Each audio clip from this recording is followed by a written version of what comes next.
विचार मंचाच्या वतीनं आयोजित केलेल्या या विशेष व्याख्यानाच्या कार्यक्रमाचे अध्यक्ष आपल्या सर्वांचे परम श्रद्धास्थान डॉक्टर विरूपाक्ष शिवाचार्य महाराज, या मंचाचे भूतपूर्व अध्यक्ष असं आपण म्हणूया विश्वंभररावजी वनशेट्टे सर, आणि ज्यांनी आता हा नवीन पदभार स्वीकारलेला आहे ते आदरणीय मामिलवारजी, या कार्यक्रमामध्ये ज्यांचा आपण सन्मान केला असे अनेक गुणवंत, ज्यामध्ये विठ्ठलरावजी वडजी गुरुजींनी खूप सुंदर अशा प्रकारचं मार्गदर्शन केलं, ज्यांचा आणि माझा अत्यंत जुना परिचय आहे. या गावचे उपसरपंच तथा मी माझ्या महाविद्यालयामध्ये प्राचार्य असताना मला गोविंदरावजी राठोड साहेबांनी आहेर दिला होता आणि सांगितलं होतं की आपले समाज कल्याण अधिकारी वनशेट्टे साहेब आहेत, त्यांना तुम्हाला हे आहेर निघून द्यायचं आहे. तेव्हापासून उपसरपंच साहेबांना मी ओळखतो. त्यांनी अनेक गावातल्या लोकांना नोकरीच्या निमित्तानं असेल, शिक्षणाच्या निमित्तानं असेल, मदत केलेली आहे. असे वनशेट्टे साहेब उत्कृष्ट अशा प्रकारचं सूत्रसंचालन करत असलेले, ज्यांचं नावही बालाजी आहे, आणि सुंदर अशा पद्धतीनं जे या कार्यक्रमाचं सूत्रसंचालन करतायत ते बालासाहेब वनशेट्टेजी.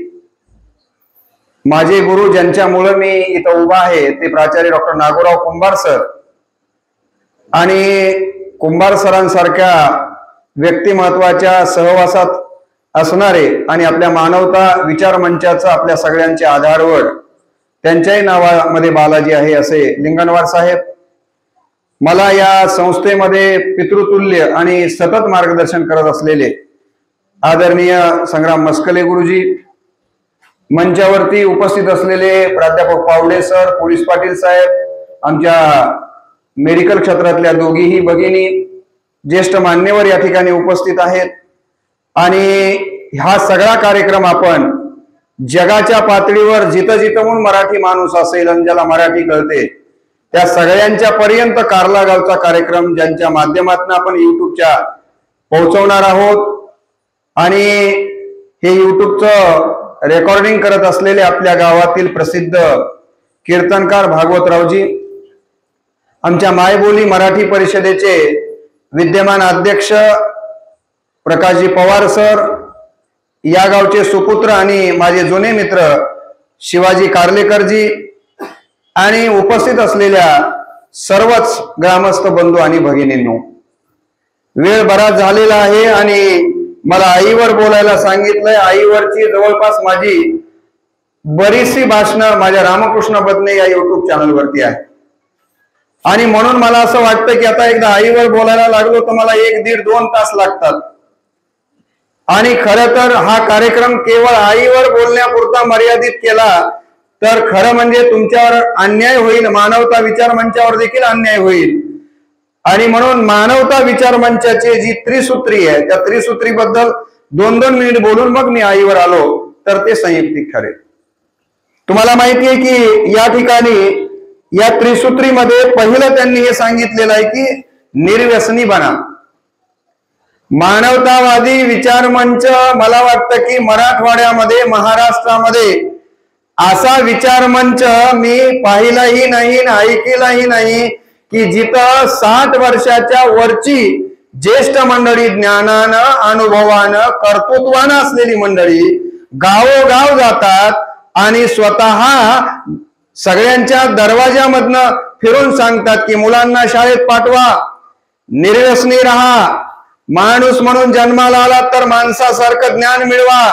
मला वाटतं ही परंपरा नाथांच्याकडे होती. तुम्हाला माहिती की पूर्वी नाथ लोक ती पेटी घेऊन गावात यायचे, घरात कुणाच्याच जायचे नाहीत, आणि प्रबोधन करण्याचं काम ते करायचे. त्याच तोडीचं काम या वर्तमान काळामध्ये जर कोण करत असेल तर ही सगळी ज्येष्ठ मंडळी करतात. आणि म्हणून लिंगनवार साहेबांच्याकडे बघून मी असं म्हणेन की तारुण्य, तरुण तरुण कुणाला म्हणावं? तर जो शरीरानं तरुण आहे तो तरुण नाही. मला जर लिंगनवार साहेबांच्या बद्दल विचारलं तरुण कुणाला म्हणावं, तर मी म्हणेन की तारुण्य ही मनाची अवस्था आहे. परिस्थितीच्या जळत्या तव्यावर पाय पडून पायाचे तळवे जळाल्यावरही ज्यांच्या डोळ्यातली स्वप्न जळाली नाहीत ते खरे तरुण. आणि म्हणून अशा या तरुणांनी शरीरानं जरी ते तुम्हाला वृद्ध वाटत असले, ज्येष्ठ वाटत असले, तरी विचारानं तरुण असणाऱ्यांनी तुम्हाला आणि मला सांगितलंय की तुम्ही निर्व्यसनी बना. तुम्हाला माहित असेल परवा पुण्याला घडलेली घटना आहे. अनेक मोठ्या मोठ्या शहरामध्ये वयात आलेले मुलं आणि मुली ब्राऊन शुगरच्या व्यसनाच्या आहारी जातात आणि ही श्रीमंताचे लेकरं मुली त्या व्यसनामध्ये एवढे आहारी जातात की त्यांच्या बरोबर चुकीचा जरी एखाद्या पुरुषानं मुलानं व्यवहार केला तरी त्या व्यसनाच्या याच्यामध्ये कळत नाहीये. आणि म्हणून मी माझ्या प्रवचनामध्ये सांगताना देखील तैसा विषया लागी उडी घाली तसे जळतीये आगी आणि व्यसनांची अंगी लेणी मिरवी. ज्ञानेश्वर माऊलींची जर ज्ञानेश्वरी काढलात तर ज्ञानेश्वरीमध्ये ज्ञानेश्वर माऊलींनी सांगितलंय की या जगामधला अज्ञानी माणूस कोण आहे. अज्ञानी माणसाची लक्षणं सांगताना माऊलींनी सांगितलं की जो विषयाच्या माग लागतो आणि जो व्यसनांची अंगी लेणी मिरवी, म्हणजे ज्यानं व्यसनाला जवळ केलेला आहे त्याच्या इतका या जगामध्ये अज्ञानी कोणीच नाही आहे. विश्वंभर रावजींनी आपली 3 मुलं घडवली. कशामुळं? तर मला ते सांगत होते की माझ्या आयुष्यामध्ये मी सुपारीच्या खांडाला देखील स्पर्श केलेला नाही. ज्या 19 फेब्रुवारीला आपण छत्रपती शिवरायांची जयंती साजरी केली, महाराजांना सुपारीच्या खांडाचंही व्यसन नव्हतं. डॉक्टर बाबासाहेब आंबेडकर हे विश्वरत्न होऊ शकले. कशामुळं? त्यांना देखील सुपारीच्या खांडाचं देखील व्यसन नव्हतं. आम्ही मात्र काय करतो, एखादं पोरग छान निघालं गाणार की आम्ही म्हणतो आमचंही पोरग निघावं असंच गाणार, पण नेमकं ते निघतंय पिणार. कारण बापच घरला लेझिम खेळत आल्याशिवाय येत नाही. म्हणून मला हे माझं पुस्तक आहे, या पुस्तकामध्ये मी एक चॅप्टर लिहिलेला आहे शब्दांचे विग्रह म्हणून, आणि त्याच्यामध्ये व्यसन या शब्दावर, व्यसन बनले फॅशन, एक मी धडाच लिहिलेला आहे या पुस्तकामध्ये. आता व्यसनावर मी 2-2 तास बोलतो एका व्यसन या शब्दावरती. व्यसन हा शब्द कसा बनला हो? वे म्हणजे व्यय होणे, स म्हणजे समाप्त होणे, न म्हणजे नष्ट होणे. व्यय संपत्ती होते, समाप्त चारित्र्य होत, नष्ट शरीर होत. या तिनांची नश्वरता व्यसन हा शब्द सांगतो. आणि म्हणून आपण व्यसन करायचं नाही. मी एका गावामध्ये गेलो आणि बाबा रे म्हणलं तंबाखू खाणं चांगलं नाही, पण ऐकणारे बी एवढे आगाव झालेत. एक जण उठला म्हणला महाराज तंबाखूचं वर्णन तर ज्ञानेश्वरीमध्ये आलंय. म्हणला सांगू का ओवी? म्हणलं सांग. आणि त्यानं ओवी सांगितली. भगवान म्हणे अर्जुना जो लावी तंबाखूला चुना. बापरे म्हणलं याला तर ओढीच पाठ आहे. भगवान म्हणे अर्जुना जो लावी तंबाखूला चुना तो भक्त माझा जुना कलियुगी जाण. काय लोक सांगतील सांगता येईना. एकाला म्हणलं बाबा बिडी वडणं चांगलं नाही. माझे वडील बिडी वडायचे, तर त्यांना तुम्हाला माहित असेल अटॅक आला आणि डॉक्टरनं स्ट्रिक्ट सांगितलं की याच्या पुढे जर बिडी ओढलात तर वाचणार नाहीत. वडिलांनी नंतर बिडी ओढणं सोडलं, 12 वर्ष जगले. नंतर सुद्धा ते अटॅकनच गेले. तुम्हाला जर या धरित्रीहून लवकर वर जायचं असेल तर तुम्ही व्यसन करा. म्हणून मी म्हणलं बिडी ओढू नको. तर एक असाच तुमच्या गावातला नव्हता, बाजूच्या गावातला चिवडीतला होता. म्हणला सर बिडीचं वर्णन तर दासबोधात आले. काय हुशार झाले म्हणलं लोक. मला सांगू का ओवी? म्हणलं सांग. आणि त्यानं ओवी सांगितली. काय? बिडी म्हणे मज दररोज भेटे. बघा बिडी म्हणे मज दररोज भेटे, जो ओढे त्यासी रघुराज भेटे. काय लोक व्यसनाचं समर्थन करतील. अहो गाणे सुद्धा त्या व्यसनाचं समर्थन करणार आहेत. जीना अगर जरूरी है तो पीना बहुत, ये मेरे भैया दे दारू. काय गाणे आहेत.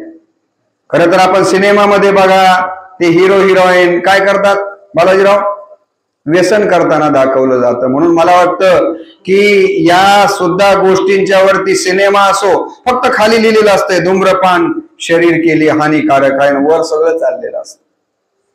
एका गावामध्ये मी गेलो, बाबा रे म्हणलं व्यसन करणं चांगलं नाही आहे, व्यसनामुळं फार नुकसान होतं. आमचे प्राध्यापक एकमेकाला तंबाखू देताना प्राध्यापक काय म्हणतात माहिती आहे का? माझ्या कॉलेजमधले नाही, दुसऱ्या कॉलेजमधलं सांगायला, नाही तर हे जर युट्यूबवर बघितलं तर पुन्हा मला कॉलेजमध्ये येऊ द्यायचे नाही. दोन प्राध्यापक एकमेकाला तंबाखू मागताना काय म्हणतात, स्फूर्ती चूर्ण आहे का, स्फूर्ती चूर्ण. मी म्हणलं बाबा तंबाखू खाणं चांगलं नाही, आमचे विश्वंभररावजी सगळ्या गावात सांगतात तंबाखू चांगली नाही, खाऊ नये. तर म्हणलं सर तुम्हाला रामायण माहित आहे का? म्हणलं गळ्यात माळ आहे. त्या कारल्याला एकदा कीर्तनाला सुद्धा आलोय. म्हणलं गुरुजींनी मला एकदा गट संमेलनाला बोलिलं होतं. म्हणलं मला माहिती आहे सगळं रामायण, माझ्या युट्यूबवर रामायणातल्या त्या शक्तीतल्या ओव्या आहेत. म्हणलं मी रामायण वाचन सूचक केलेलं. म्हणलं रामायणामध्ये शक्ती कुणाला लागली होती? म्हणलं तर लक्ष्मणाला लागली होती. मग काय झालं? म्हणलं हनुमंतरायांनी ते द्रोणागिरी पर्वत आणला. मग काय झालं? काही नाही म्हणलं, त्या द्रोणागिरी पर्वतावरली ती वल्ली औषधी काढली. मग काय झालं? जिथं लक्ष्मणाला बाण लागला होता, शक्ती लागली होती, तिथं पिळलं. मग काय झालं? म्हणलं लक्ष्मण उठले. म्हणला गुरुजी त्या ठिकाणी ज्या शक्तीच्या ठिकाणी जी औषधी पिळली होती काय होती? म्हणलं काय होती? अहो तंबाखू होती, तंबाखू. म्हणजे माणसं कसं चुकीचं व्यसनाचं समर्थन करतात. पण ही ज्येष्ठ मंडळी तुम्हाला सगळ्यांना सांगते की तुम्ही व्यसनापासनं दूर राहिलं पाहिजे. आज आपण सगळ्यांनी या सगळ्या मान्यवरांना बघून शपथ घ्यायची की मी माझ्या आयुष्यामध्ये कधीच कुठल्याच प्रकारचं व्यसन करणार नाहीये. आज या मंदिरामध्ये उभा टाकून तुम्हाला सांगतो, मला माझ्या आयुष्यामध्ये कुठल्याच प्रकारचं व्यसन नाही, म्हणून मला बोलण्याचा अधिकार. दारू कशाला म्हणतात माझ्या आयुष्यामध्ये मी बघितलेली नाही आहे. तंबाखू काय आहे मला माहिती नाही आहे.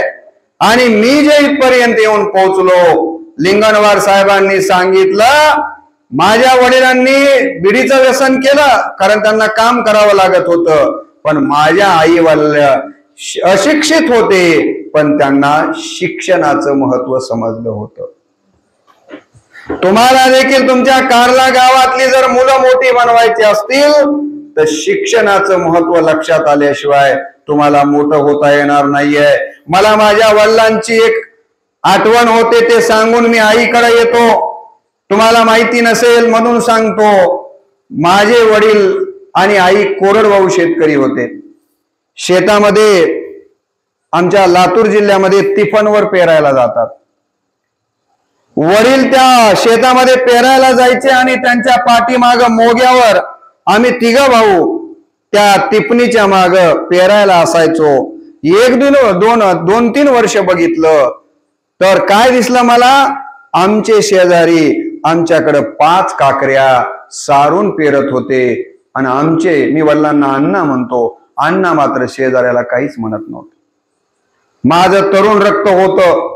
मी 2-3 वर्ष बघितलं हे सगळं आणि माझ्या वडिलांना म्हणालो, अण्णा आपला शेजारी म्हणलं दंडवानं 5 काकऱ्या इकडे सारून पेरतय, मी 3 वर्षापासून बघायलो म्हणलं, आणि तुम्ही मात्र शेजाऱ्याला काहीच कसं म्हणत नाही. त्यावेळेला माझ्या वडिलांनी दिलेलं उत्तर अत्यंत महत्वाचं. ही गोष्ट मुद्दाम आज तुम्हाला पहिल्यांदा सांगतोय. मानवतावादी विचार मंचावरच्या या स्टेजवरून माझे वडील म्हणाले, बाळा अरे शेजाऱ्यानं 3 वर्ष नाही माय 10 वर्ष झालं म्हणले दंडवानं 5 काकऱ्या आपल्याकडे सारून पेरतय. म्हणलं मग अण्णा तुम्ही त्याला काहीच कसं म्हणत नाही. त्यावेळेला माझ्या वडिलांनी दिलेलं उत्तर महत्वाचं आहे. माझे वडील म्हणाले, बाळा अरे त्यानं दंडमानं सारून आपल्याकडे 5 काकड्या पेरल्यात, त्याला कस काय तू ही काकड्या सारून पेरल्या जर म्हणलं तर त्याच्याकडे माणसाचं बळ आहे, त्याच्याकडे पैशाचं बळ आहे, त्याच्याकडे आसुरी वृत्ती आहे. मी जर म्हणलं तर तिथं भांडणं होतील, भांडणं झाले तर पोलिस घरला येतील, भांडणं झाले तर कोर्ट कचऱ्या लागतात. आणि बाळ हो, तुमचं शिक्षणावर लक्ष कसं लागेल? बघूया म्हणाले, बघूया. माझ्या शेजाऱ्यानं दंडबानं 5 काकड्या सारून आमच्याकडे पेरल्यात. विलासजींचं नाव घ्यायचं राहिलं, ज्यांनी इथं येण्यासाठी मला निमंत्रित केलं होतं विश्वंभररावांच्या बरोबर, विलासजी चव्हाण साहेब. बघूया म्हणाले, शेजाऱ्यानं दंडबानं 5 काकड्या आपल्याकडे सारून पेरल्यात आणि तुम्हा 3 मुलांच्या शिक्षणाच्या रूपानं मी सुद्धा 3 काकड्या पेरल्यात. भविष्यामध्ये कुणाचं पीक जोमात येतं. आज हनुमंतरायांच्या मंदिरामध्ये हनुमंतरायांना साक्षी ठेवून सांगतो, ज्यांनी दंडमानं 5 काकड्या माझ्याकडे सारून पेरल्या होत्या माझ्या वडिलांच्या शेतामध्ये आमच्या, त्यांच्या तिने गावाकडे कधी गेला तर अहमदपूर तालुक्यामध्ये किनगावच्या जवळ देवकरा नावाचं माझं गाव आहे, त्यांची अवस्था काय आहे बघा. आणि माझ्या वडिलांना शिक्षणाच्या 3 काकड्या पेरल्या होत्या. त्या काकऱ्यातली पहिली काकरी म्हणजे मी महिन्याला 3.5 लाख रुपये पगारीचा मालक झालो. दुसरी काकरी म्हणजे माझा मधवा भाऊ, तो आज किनगावला चांगला व्यापारी आहे. आणि तिसरी काकरी म्हणजे माझा छोटा भाऊ, तो देखील प्राध्यापक आहे.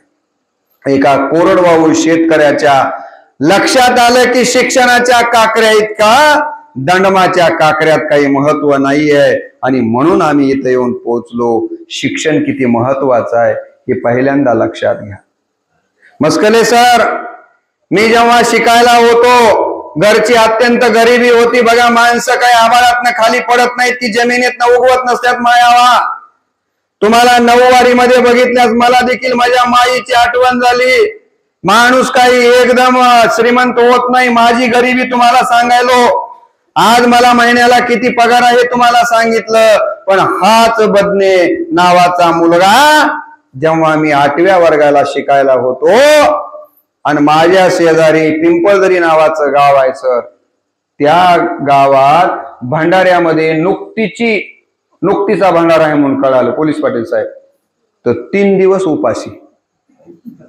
कारण त्या काळात नुकतीच खायला मिळत नव्हती. मला फक्त कळालं म्हणले त्या पिपळदरीला नुकतीचा भंडारा हाय, 3 दिवस उपासी. संध्याकाळ सकाळ माईने विचारलं की म्हणायचं दोस्ताच्या इथं जेवून आलोय. आणि सारखं वाटायचं कवा एकदा ते दिवस उजळतय आणि कवा एकदा नुकती खायला मिळते. अहो दिवस उजळला ते 10-12 किलोमीटरवर गाव, त्याला काही एसटीची सोय नाही. डोंगरानं मधातूनच पळालो. आणि गावात गेल्या आधी विचारलं, म्हणलं खरं आहे का विचारून घ्यावं. म्हणलं मामा गावात कशाच भंडारा आहे? ते म्हणले नुकतीच आहे. अरे म्हणलं बरं झालं. म्हणलं एवढं करून जर नसलं तर काय करावं. आणि तुम्हाला सांगतो नुकतीचा भंडारा आहे म्हणून एवढे लोक जमले होते की बस. आणि महाराजाचं कीर्तन चालू होतं. महाराज काही कीर्तन सोडीना आणि माझं काही कीर्तनाकडे लक्ष. तेवढ्यामध्ये उपसरपंच साहेब वर्णाला पडली फोडणी. घमघमाट वास आला. तर तुम्हाला माहित आहे भंडाऱ्यातलं वरण आणि त्याला कसलंच नसतंय धोरण. त्या भंडाऱ्याच्या वरणातल्या तुम्ही बघा, त्या भांड्यामध्ये अर्धा तास पळी चिंदाळीची पळवापळव करा, इमानदारीनं सांगतो त्या पळीला डाळच लागत नाही. असलं भांडाऱ्यातलं वरण. मी नेहमी विनोदाने कीर्तनात सांगतो, एक म्हातारा आजोबा त्याचा नातू जेवाय बसला होता. दुरण टाकलं, वरण वाढलं, आता भांडाऱ्यातलंच वरण. तर त्या दुरणामध्ये त्या पोराला त्याचं तोंड दिसालं. आणि ते म्हाताऱ्याला म्हणाले, बाबाओ बाळ.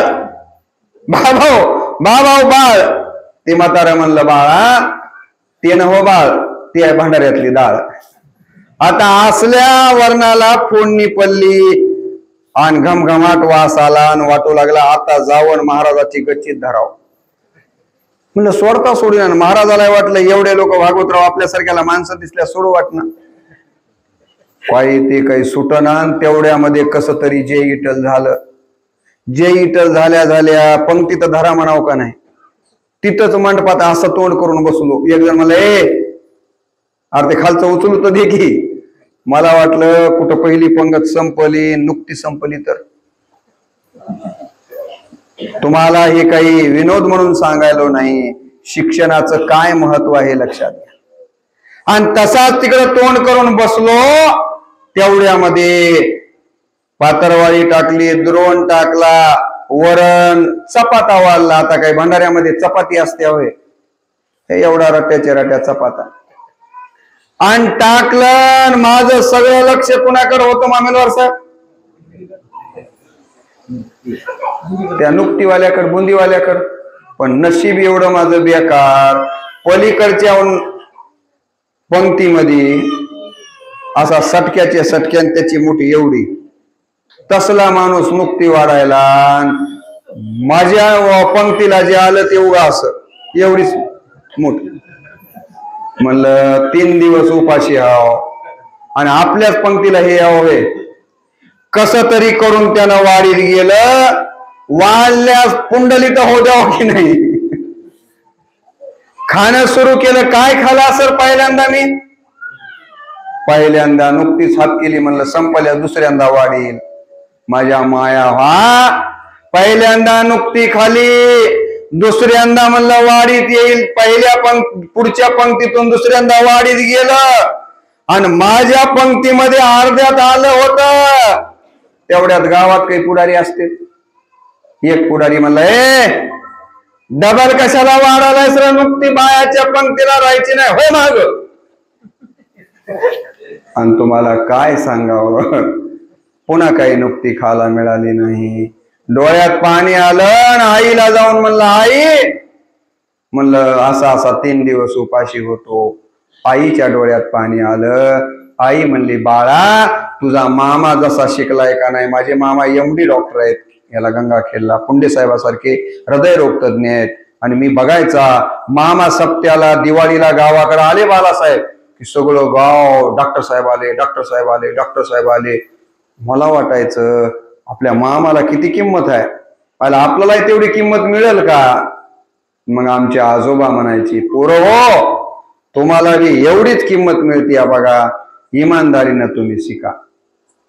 माझ्या आजोबानं आणि माझ्या आईनं शिक्षणाचा मंत्र दिला आणि त्या मंत्रानं नुसता कारला नाही, महाराष्ट्रातल्या कितीतरी 1000 गावांना मी गेलो. एक डॉक्टर झालेला कमी त्या भागापुरता राहील, पण मी असा डॉक्टर झालो की महाराष्ट्रभर आई या विषयावरचे इंजेक्शन देत फिरतो. ही ताकद कशाची आहे? मानवतावादी विचार मंचाच्या लक्षात आलंय, सूत्र लक्षात आलंय की आता तुमचा उद्धार भगवान श्रीकृष्ण करणार नाहीये. आता तुमचा उद्धार प्रभू रामचंद्र करणार नाहीये.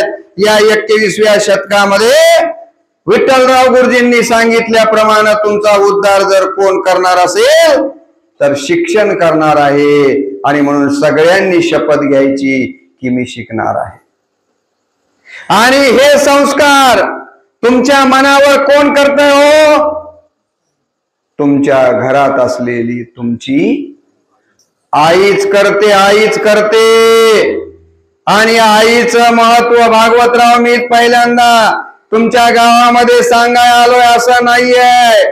तुम्हाला माहित असेल की आमच्या हिंदू धर्मानं 5000 वर्षापूर्वी मस्कले सर किती देव सांगितले हो बालासाहेब? आता तुम्ही मानवतावादी विचार मंचामध्ये काम करताय, 33 कोटी देव म्हणायचं नाही.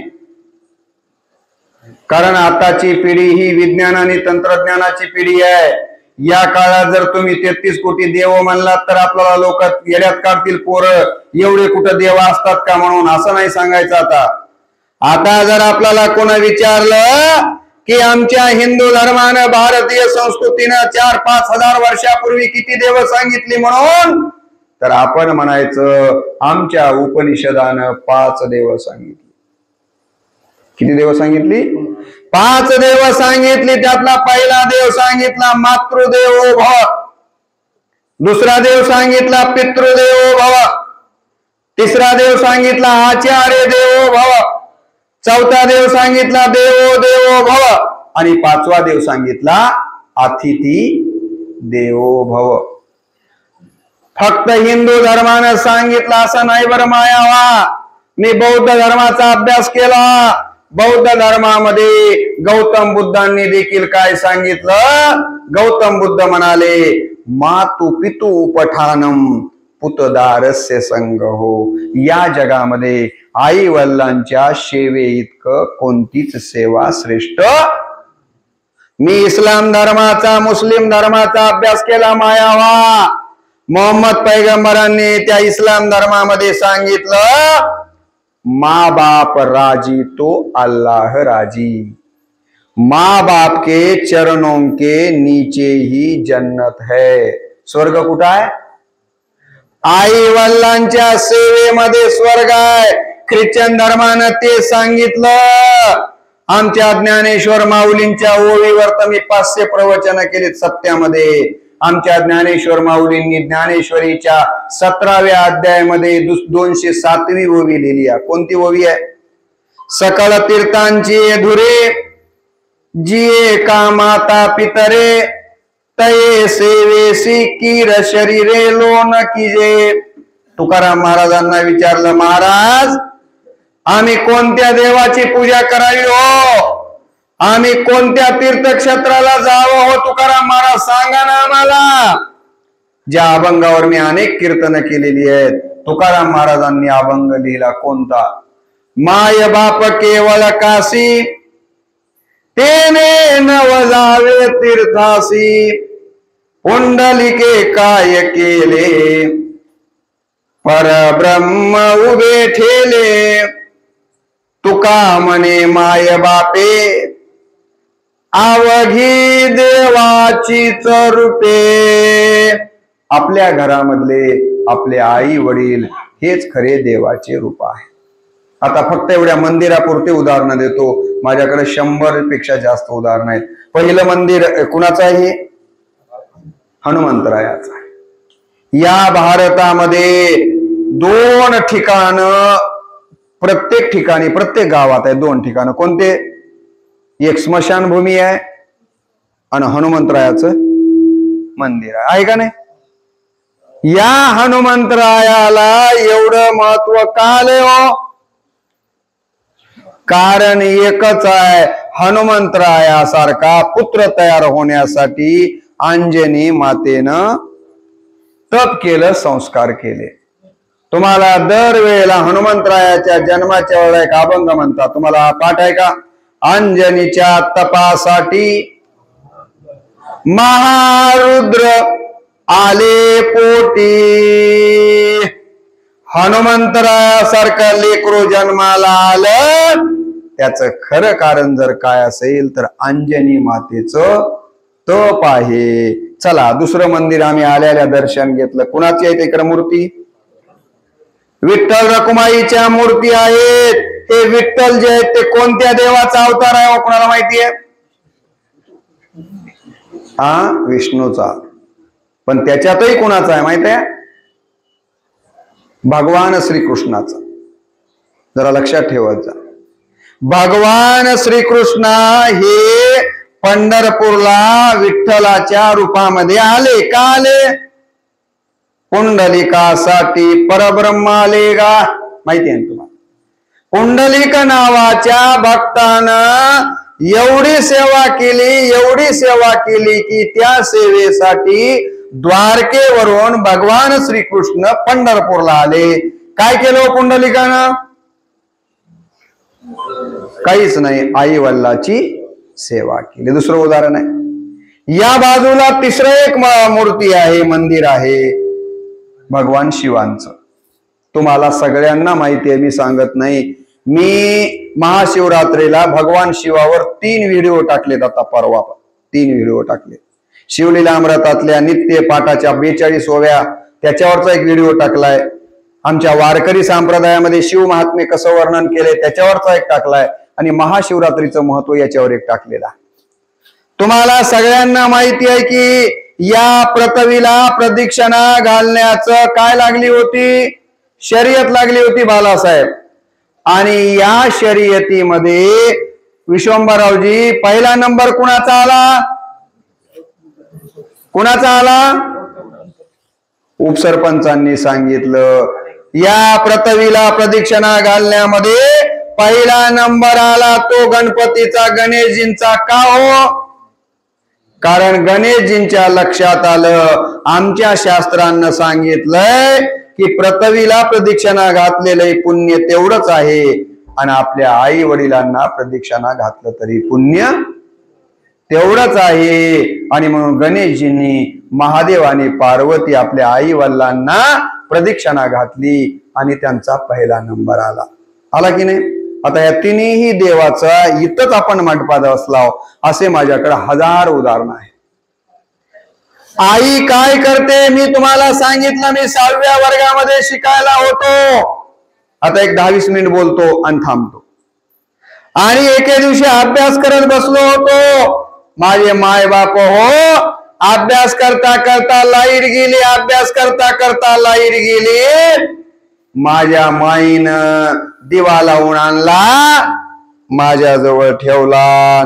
माझी माय म्हणली बघ बाळा, या दियाच्या उजेडावर अभ्यास कर, शिक आणि शिकून तू या दियासारखा लई उजेड पडू दे. मी त्या दिव्याच्या उजेडावर 1-1.5 तास अभ्यास करतोय ना करतोय, तेवढ्यामध्ये फक्कन लाईट आली. लाईट आल्याबरोबर माझी माय माझ्या जवळ आली.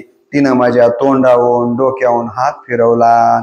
माझी माय म्हणली बघ बाळा, शिकलेल्या माणसाचा उजेड या लाईटीच्या बल्बासारखा फक पडतय माय, आणि नाही शिकलेल्या माणसाचा उजेड या दियासारखा कमीच राहतय माय. तेव्हा तू लय शिक आणि शिकून तुझा लाईटीच्या बल्बासारखा लय फक उजेड पडू दे.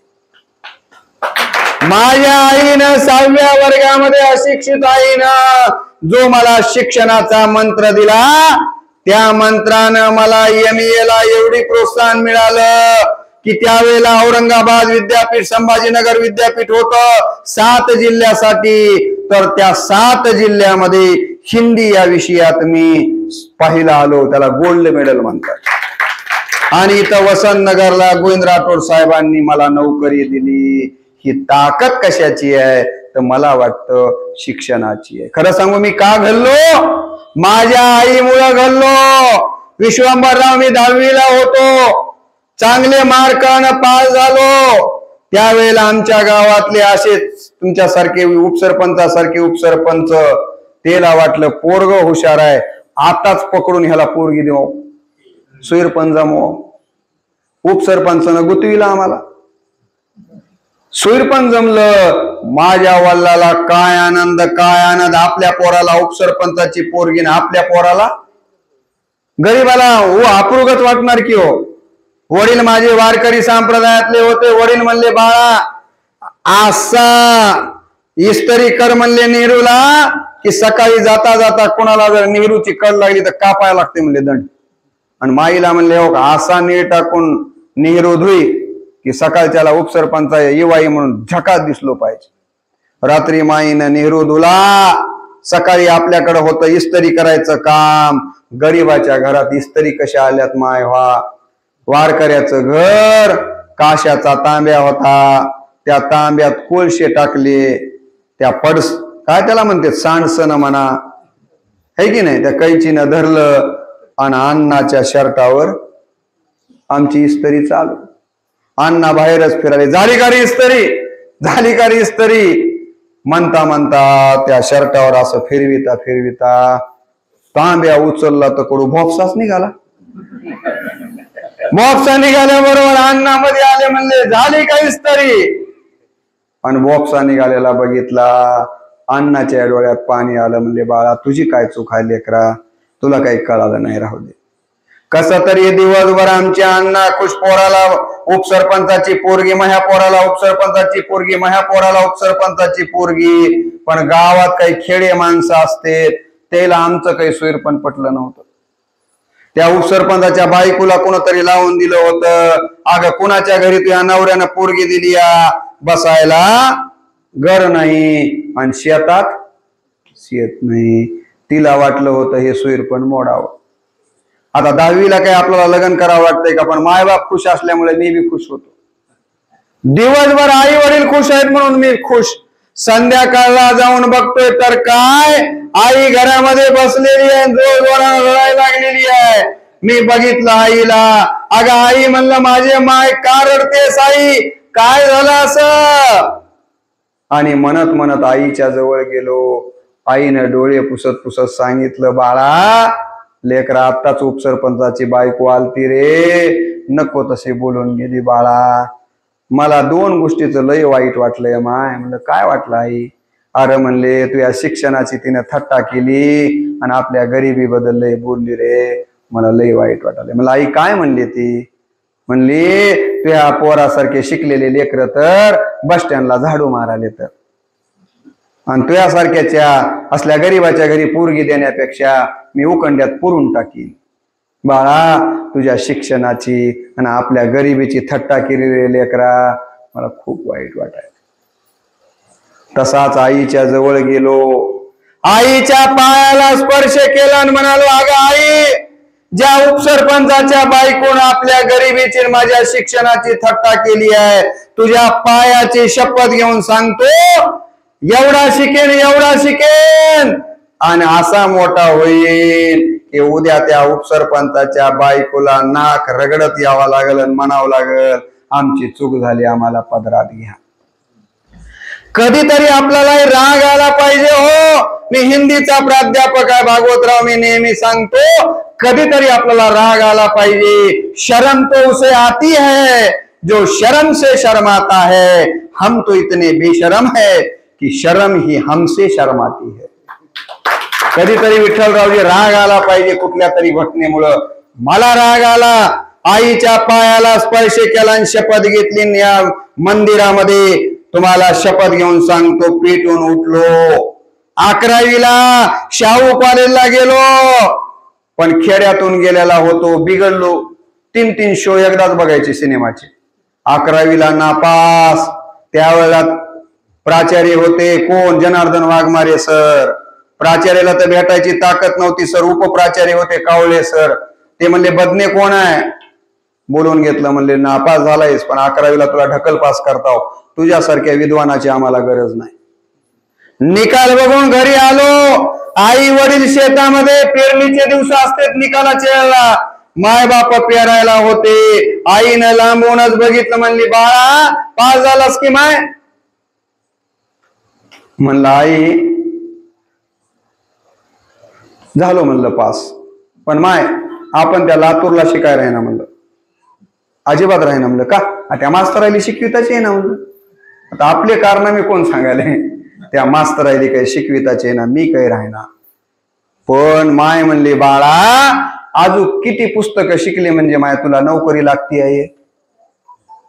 धसकून झालं. अरे बाप रे, आपल्या आई वडिलांच्या आपल्याकडनं काय अपेक्षा आहेत आणि आपण काय करतोय? इथं शिकलेल्या असलेल्या विद्यार्थ्यांना सांगायचंय, अरे मुलीच्या कानातली डोल पाण्याची भूल करू नका रे बाळांनो.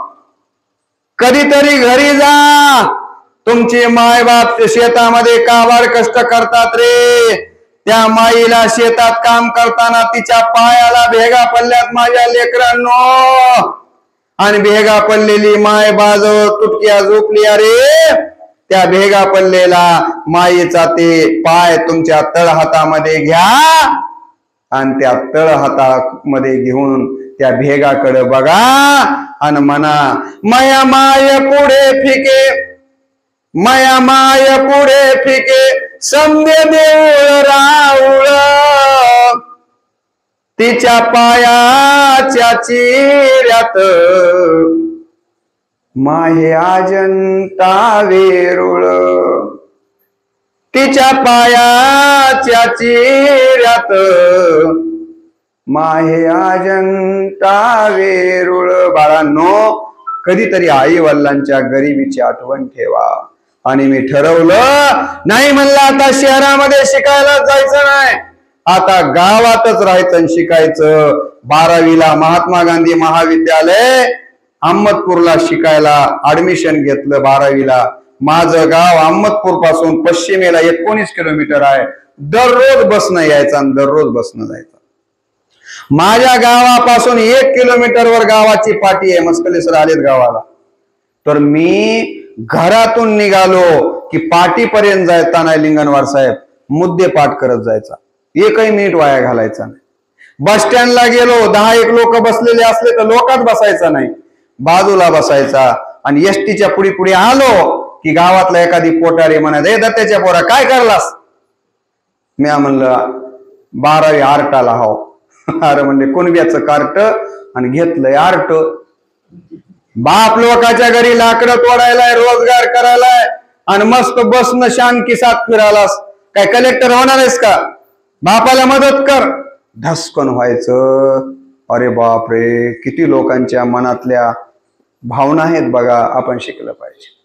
आणि तुम्हाला सांगतो, याच प्रसंगामधनं 12वीला मेरिट आलो, BA ला चांगले मार्क घेतले आणि तुम्हाला सांगितलं ME ला सुद्धा 7 जिल्ह्यात पहिला आलो. हे कशामुळं? तर माझ्या माईनं केलेल्या संस्कारामुळं, माझ्या वडिलांनी केलेल्या संस्कारामुळं. म्हणून या जगात जे म्हणून मोठी माणसं झाले ते काही आभाळातनं पडलेले नाहीये. डॉक्टर बाबासाहेब आंबेडकरांचं नाव माहिती आहे का? डॉक्टर बाबासाहेब आंबेडकरांचं नाव भीमराव होत नव्हतं. सुरुवातीला भिवराव होतं, वजनाचं व भीवराव. आणि आईचं नाव काय होतं? भीमाबाई होतं. बाबासाहेबाला कळायला लागल्यास म्हणले माझं जीवन माझ्या माईनं घडविलंय, मला माझं नाव भीमराव ठेवायचं नाही, माझं नाव मला माझ्या माईहून भीमराव करायचंय. बाबासाहेबानं आपल्या आईच्या नावावरून भीमरावचं भीमराव केलं. केवढं प्रेम आहे या बाबासाहेबांचं आपल्या आईवर. आई काय करते तुम्हाला सगळ्यांना साने गुरुजीचं उदाहरण माहिती आहे. हा श्याम नावाचा मुलगा, घरची गरिबी आहे, खेड्यामध्ये काही बाथरूम वगैरे नव्हती त्या काळामध्ये, नहाणी असत्या माहित आहे, घरापासून दूर. त्या नहाणीमध्ये पोरगा आंघोळीला गेलंय. आंघोळ झाल्यानंतर पोरानं आईला आवाज दिला, गा आई माझी आंघोळ झाली ग माझे माय, माझ्या पाये तळपाये ओले आहे ती आई, असा कसा घरात येऊ? तसा घरात आलो तर माझ्या पायाला मळ लागल. माय आई काहीतरी अंतर ना ग आई. आई म्हणाली, बाळा अरे लेकरा अंतरायला घरात काहीच नाही येणार आहे. नाही आई अंतर काहीतरी. काय करावं माझ्या माय बाप हो. आईला जेवढं लुगडं फेरता येईल तेवढं फेरलं, त्या नहाणीपर्यंत अंतरलं. हे पोरग दुडू दुडू दुडू दुडू दुडू त्या लुगड्याहून पळत आलं. आल्याबरोबर माईनं उचलून घेतलं श्यामला, पटापट पापे घेतले. आणि श्यामची आई म्हणाली, बाळा श्याम लेकरा, अरे मनाला मळ लागू नये म्हणून जसा जपतोस का नाही माई श्याम, तसं मनाला मळ लागू नये म्हणून मी जपाव बरं माई श्याम, मनाला मळ लागू देऊ नको. आणि आयुष्यभर साने गुरुजींनी आपल्या मनाला मळ लागू दिली नाही. आई काय करते, आई काय करते म्हणून खेड्यामध्ये आईला काय म्हणतात हो? काय म्हणतात? माय. माईची आई झाली, आईची मम्मी झाली, मम्मीची मॉम झाली आणि आता मॉमची मम. विठ्ठलराव, आईपासून आपण कुठवर आलो? मम पर्यंत. बघा ना, माय शब्द म्हणून बघा. आमच्या बहिणाबाई चौधरी, आता तुम्ही घरी गेल्यानंतर म्हणा माय. माय म्हणताना ओटाला ओट चिटकता, थुंका लागतंय, ओलसरपणा येतंय. माय म्हणताना अंतकरणातून एक जिव्हाळा, एक प्रेम, एक वात्सल्य येतंय बघा म्हणून माय. आणि म्हणून आमच्या बहिणाबाई चौधरी म्हणाल्या, मायेला माय म्हणता ओठाला ओठ भिडे, सुलतीला काकी म्हणता किती अंतर हे पडे. जिजीला जिजी म्हणता झाला जिवेला निवारा, सासूला सासू म्हणता गेला तोंडा वारा.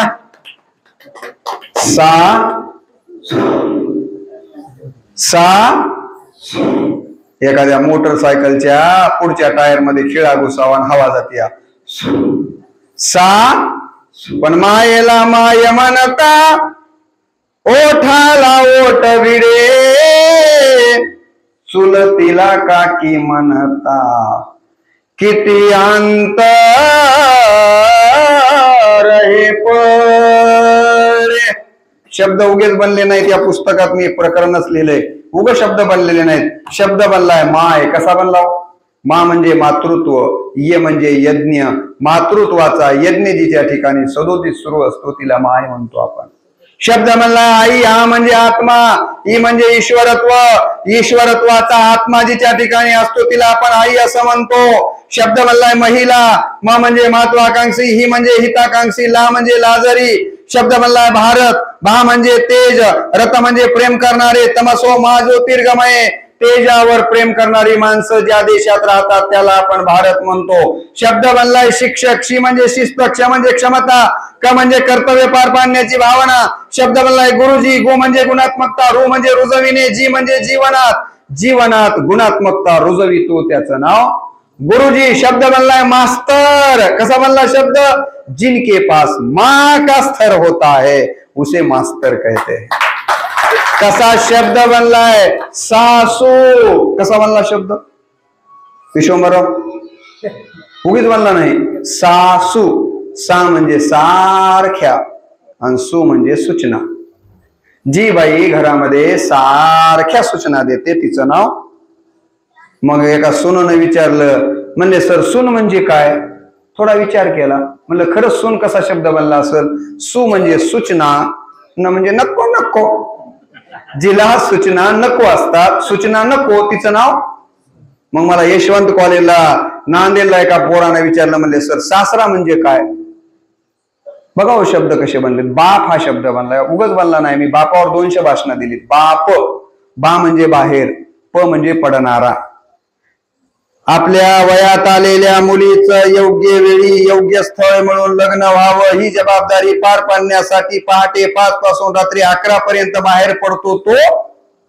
आपलं लेकरू शिकायला त्याला योग्य वेळामध्ये पैसे पोहोचले पाहिजेत. लेकरू शिकलं पाहिजे. आपण ट्रक ड्रायव्हर असलो तरी हरकत नाही, पण आपले लेकर इंजिनियर झाले पाहिजेत, आपले लेकर शिक्षक झाले पाहिजेत. हे विश्वंभररावांनी ठरवलं. म्हणून पहाटे पासून रात्री केव्हाही बेरात्रीपर्यंत काम केलं. म्हणून आज विश्वंभररावांच्या घरी बसताना आमची छाती भरून आली. त्याला बाप म्हणतात. तसा शब्द बनलाय सासरा. सा म्हणजे सार, स म्हणजे सहन करून, रा म्हणजे राहणारा. सार सहन करून राहणारा त्याचं नाव. बऱ्याच सासरेली पटलं, कारण असंच राहावं लागतं. मी तुम्हाला सांगितलं माय हा शब्द आलाय. आणि 1-2 गोष्टी सांगतो आणि थांबतो. जगामध्ये पहिला देव कोणाला म्हणलं? माय. पहिला देव या जगात कोण आहे? कोण आहे? माय आहे. माय आहे. आईलाच पहिला देव का मानतात? बापाला का मानलं नाही? त्याचं एकमेव कारण जर काय असेल तर माय पोटात लेकरू गर्भात असल्यापासून लेकरावर संस्कार करते. मी म्हणत नाही, तुकडोजी महाराज म्हणतात विद्या गुरुनी थोर आदर्श मातेचे उपकार गर्भापासून संस्कार बालकांवरी. माझ्या मायावर 10 मिनिट थांबा. शेवटचे 1-2 माझ्या आईचे उदाहरण सांगून थांबतो. ऐकणार आहात का? पटकन सांगा. नाही, तुमची इच्छा दिसत नाही. आता जवळपास 9:30 का 10:30 झालेले आहेत. शेवटचे 1-2 उदाहरण. माझ्या आईचं एक उदाहरण सांगतो आणि थांबतो. तुम्हाला मी सांगितलं की आई काय करते. आईलाच पहिला देव का मानलं? कारण आई लहानपणी आपल्या लेकरावर संस्कार करते. इथं वारकरी संप्रदायातली मंडळी असेल, आपल्याकडे एक मदालसा नावाची आई होऊन गेली, माहित आहे का?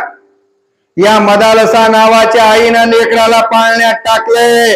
पाळण्याची दोरी हातामध्ये घेतली आहे आणि मदालसा नावाची आई लेकराला काय पाळणा म्हणते? हो, हा देह नाशिवंत मलमूत्राचा बांधा वरी चर्म घातले रे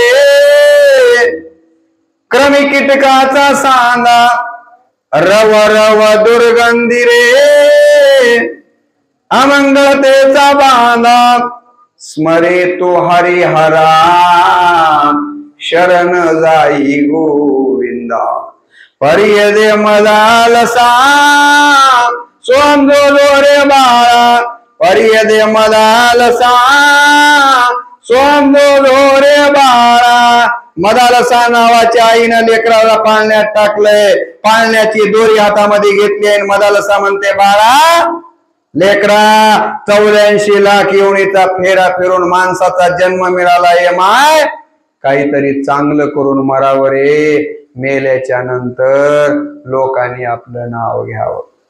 लिंगणवार साहेब आहेत मस्कले सर आहेत या महाराष्ट्राच्या आश्रमशाळेचा इतिहास लिहिला गेल्यास त्या इतिहासामध्ये एक पान कुणाला सोडावं लागेल तर आमच्या मस्कले सरांना सोडावं लागेल त्यांच्यासाठी। मानवतावादी विचार मंचाचा जेव्हा इतिहास लिहिला जाईल व्यसनमुक्तीचा आणि या भागातला तेव्हा लिंगणवार साहेब असतील मामिलवारजी असतील पांपटवारजी असतील आमचे चव्हाणजी असतील इथं असलेले हे दोन्ही वंशेट्टे भाऊ असतील यांचे नाव लिहावे लागतील। अरे बाबा आपल्याला समुद्र नाही होता आलं तरी पाण्याचा थेंब तरी होता येतोय की नाही।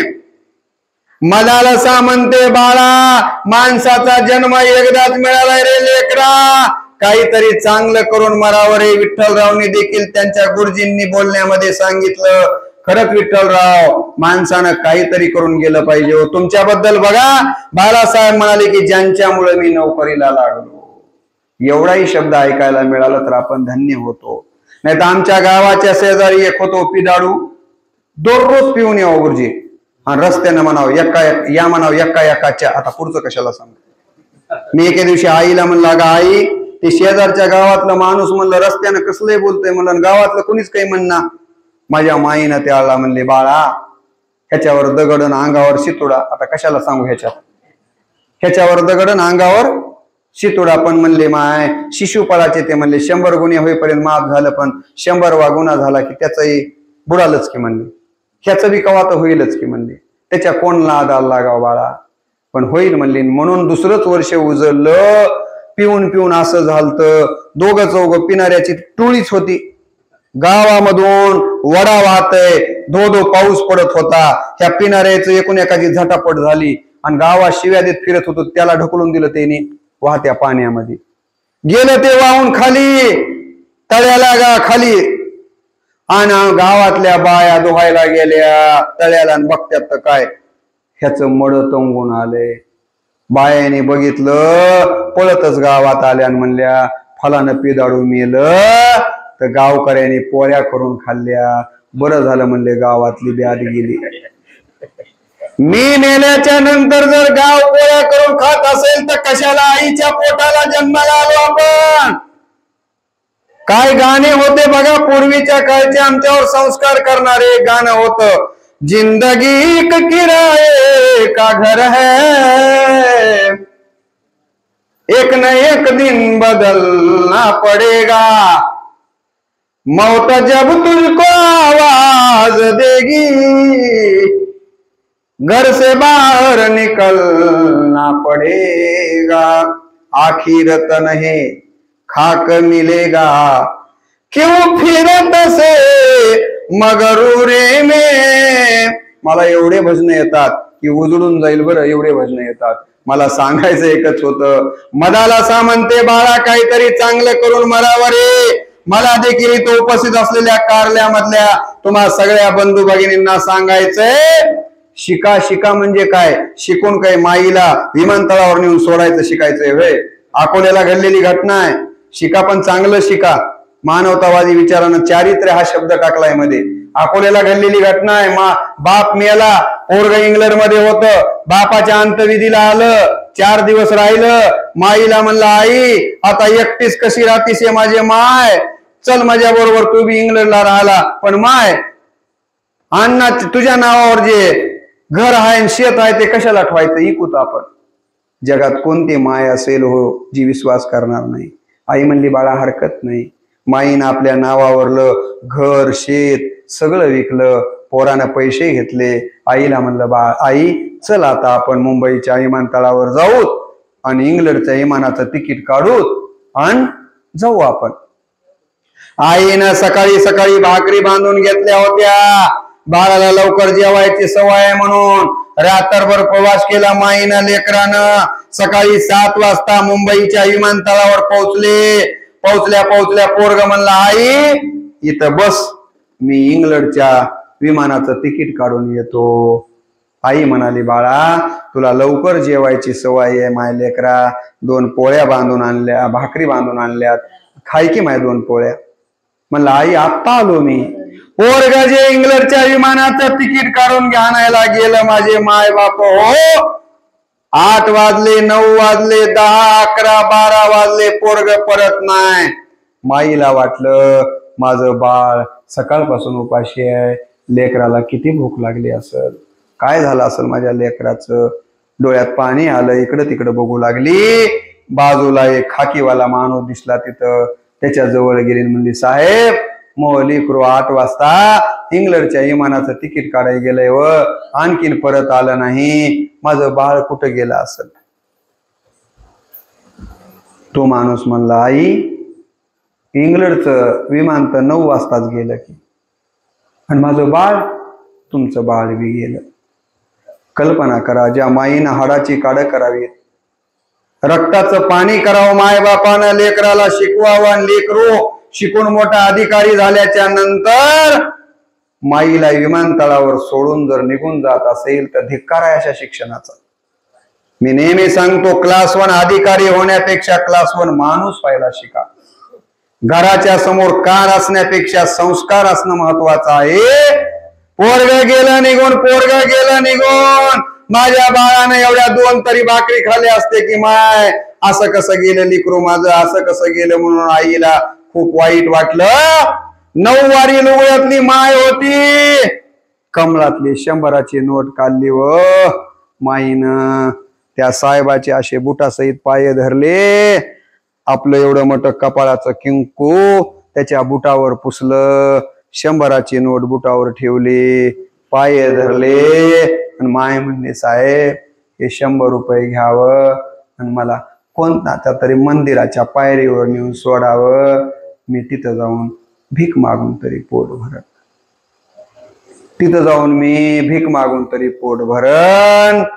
मला सांगायचंय की शिकून जर आपण असं वागत असो, आई काय करते, मग मी तुम्हाला सांगितलं ना, मी हॉस्टेलला शिकायला होतो, महिन्याला कधीतरी घरला जायचा. असाच एकदा महिन्याला घरला गेलो, दरवाजामध्ये दत्त म्हणून उभा राहिलो, मध्ये बघायला होतं काय, दुर्डीमध्ये 1.5 भाकर आहे, सगळे जीवन झालेले आहेत. ती 1.5 भाकर माझ्या माईनं मोडून घेतली, दुर्डीतली दिवसभर काम करून आली, ताटात वाढून घेतली, आणि पहिलाच घास माझी माय खाणार इथवर घास आणला होता. तेवढ्यात माझ्या माईनं मला दरवाजात बघितलं, आणि माझ्या माईच्या डोळ्यात आनंद अश्रू आले. म्हणले, बाळा बरं झालंय माय लेकरा आलास, काल सण होता रे, पोळ्या गेल्या नाहीत, तुझी लई आठवण येऊ लागली माय लेकरा, रात्री स्वप्नात बी आलतास ये माय, लई तुझी आठवण आली. तुम्ही सुद्धा बसल्या ठिकाणी विचार करा, घराच्या बाहेर जा, संध्याकाळी घरी या, घरी आल्या आल्या बायको विचारत्या किती कमविले, कमवून आणले, पोरं विचारतात खायला काय आणलं, फक्त माय विचारते, बाळा तुझा लई चेहरा बारीक वाटायला आहे माय, दिवसभर खायला काही मिळालं नाही काय. आईच्या चेहऱ्यावरून आणि तोंडावरून हात फिरवणारा जर हार या जगातनं निघून गेला ना, तर तुमच्या इतका दुर्दैव कुणीच नाही आहे. माझ्या मायाचं माहेर कधीपर्यंत आहे माया तुमचं, माहेरामध्ये माय बाप आहेत तवर आहे. म्हणून मला वयात लई येत्या जात्यावरच्या, आता तुम्ही ऐका ना म्हणल्यामुळेच काढल्या नाहीत त्या. तुम्हाला माहित आहे की माईचं किती प्रेम असते. लेकीचा जन्म देव देवोनी चुकला, बैल घाण्याला झुंपला, जलमावर. एक आणखीन सांगून जातो, या जगामध्ये सगळ्यात मोठा भाग्यवान कोण असं जर मला कोणी विचारलं तर मी म्हणतो, ज्याचे माय बापन आजोबाजी जिवंत आहेत त्याच्या इतका या जगात कोणीच भाग्यवान. आणि मला जर कोणी विचारलं या जगामध्ये आई वडिलांवर जीवापाड प्रेम करणारे कोण आहे, या जगामध्ये माय बापावर जीवाफाड प्रेम करणारं कोण आहे. मला जर विचारलं तर मी सांगेन आपल्या पोटाला आलेली मुलगी आहे. मुलीचं जेवढं मायबापावर प्रेम आहे तेवढं या जगात कुणाचंच नाही. मला 2 मुली आहेत. एक लातूरला राहते, एक उदगीरला राहते. माझ्या बायलिकेचे दिवसातून 2दा फोन येते, पिताजी कुठं आहो? म्हणलं माय कारल्याला भाषणाला चाललोय, तुमचा आवाज बसलाय, तब्येत बरोबर नाही की काय? ऍक्सिडेंट व्हायले तर लय फिरत जाऊ नका हो, जास्त फिरत जाऊ नका. बायलेकीचं मनच लागत नाही. काल मी लातूरला मुक्कामाला गेलो, जेवून आलो होतो मी, तरीही माझ्या बायलेकीचं मन लागना. हे तरी खाकी एवढं थोडं तर खाकी नाही, 2 तर घास घ्या.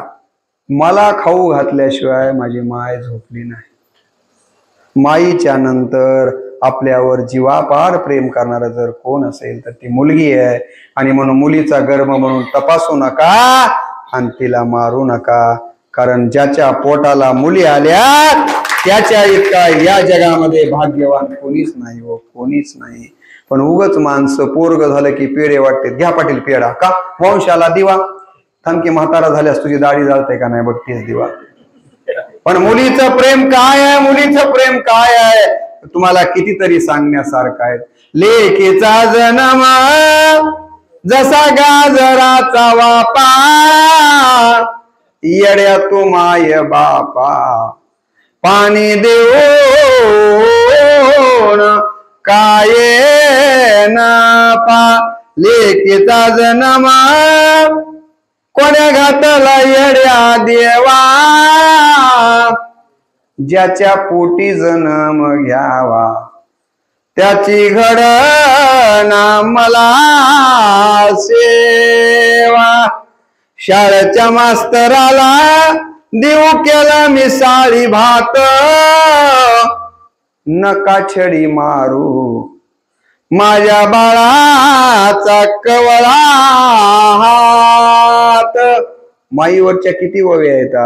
अशाच वव्या आमच्या गावाकडे सप्त्याला प्रवचनला गेल्यास म्हणलो मी, प्रवचन संपलं, आमच्या गावातल्या महाराज म्हणून बाया पाया पडाय आल्या.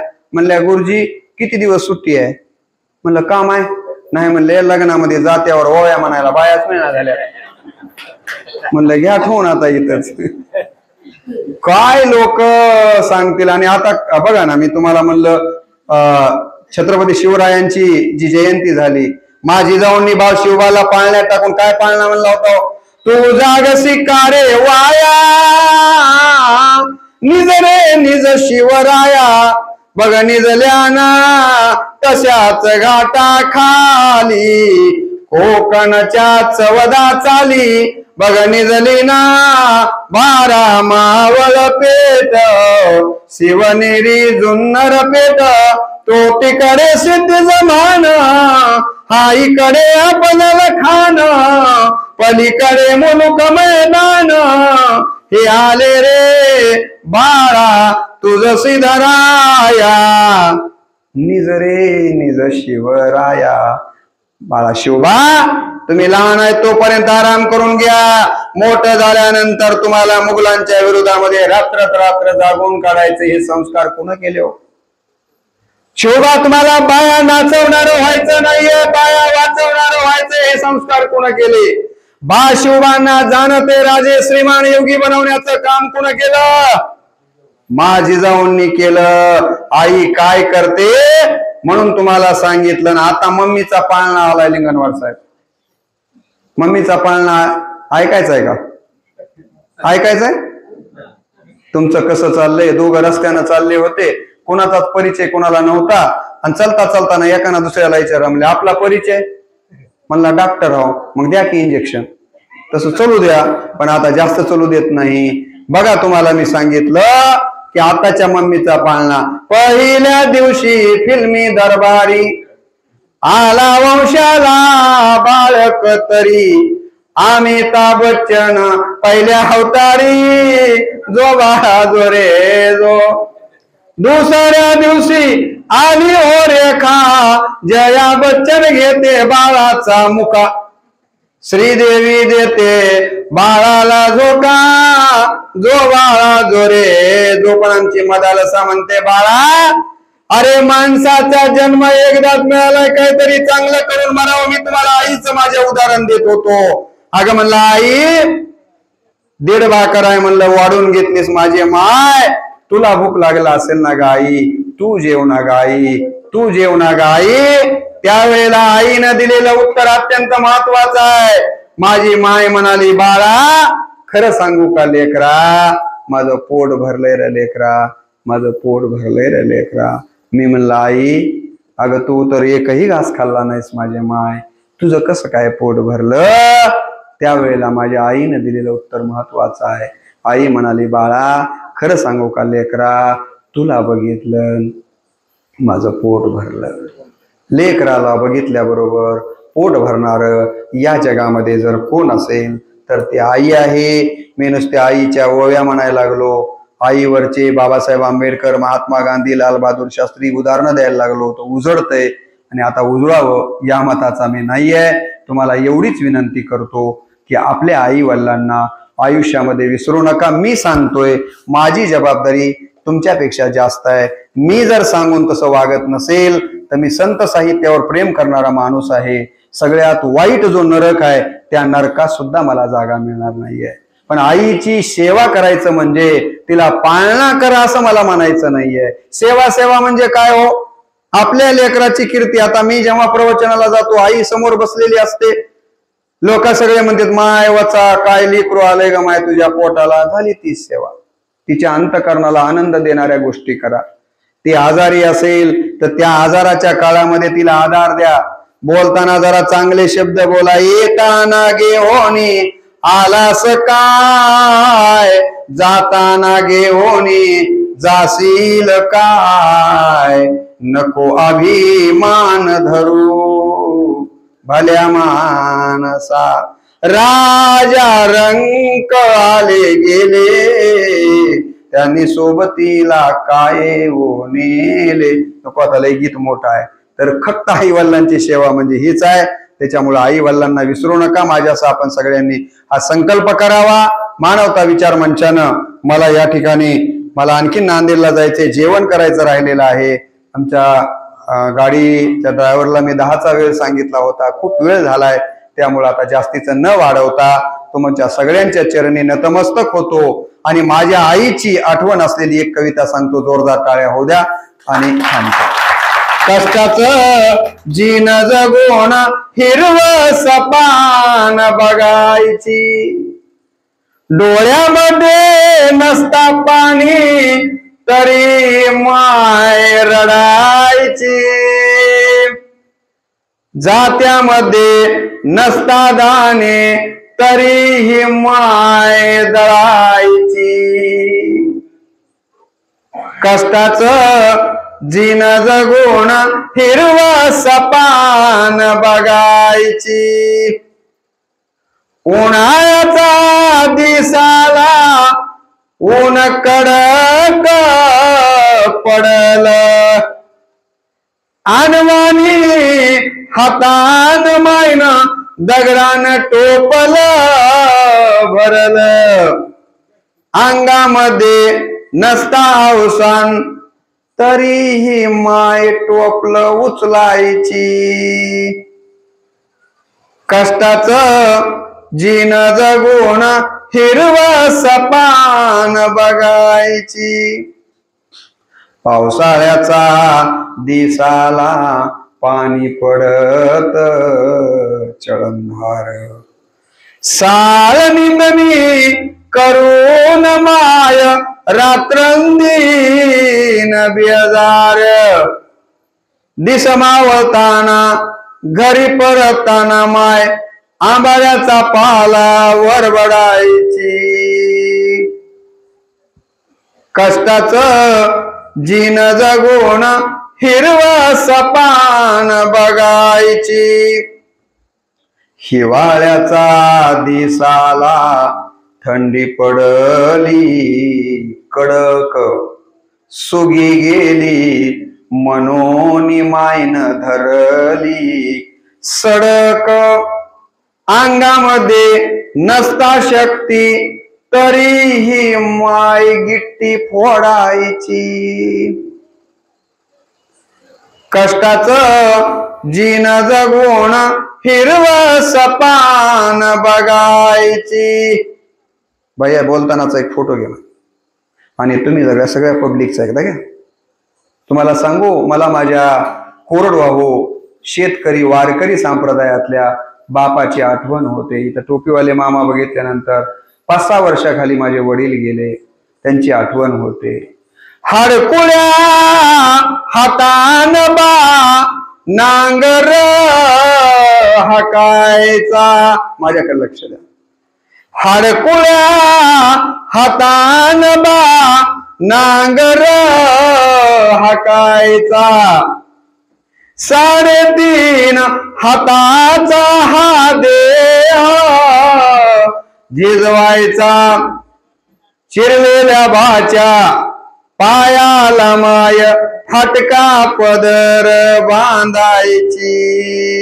म्या म्हणलं होतं जोडा घ्या म्हणून, बघा जोडा घेतला नाव दसकट लागलं, किती रगत व्हालय व. अग जोडा घ्यायला पैसे कुठं आहेत? पोरग मुख्यला शिकायला हाय, शिकल मोठ होईल, म्हातारपणाला आपला पान फेडे. चिरलेल्या भाच्या पायाला माय फाटका पदर बांधायची. कष्टाचं जीन जगून हिरवं सपान बघायची. हिरवं सपान बघायची. हिरवं सपान बघायची. धन्यवाद.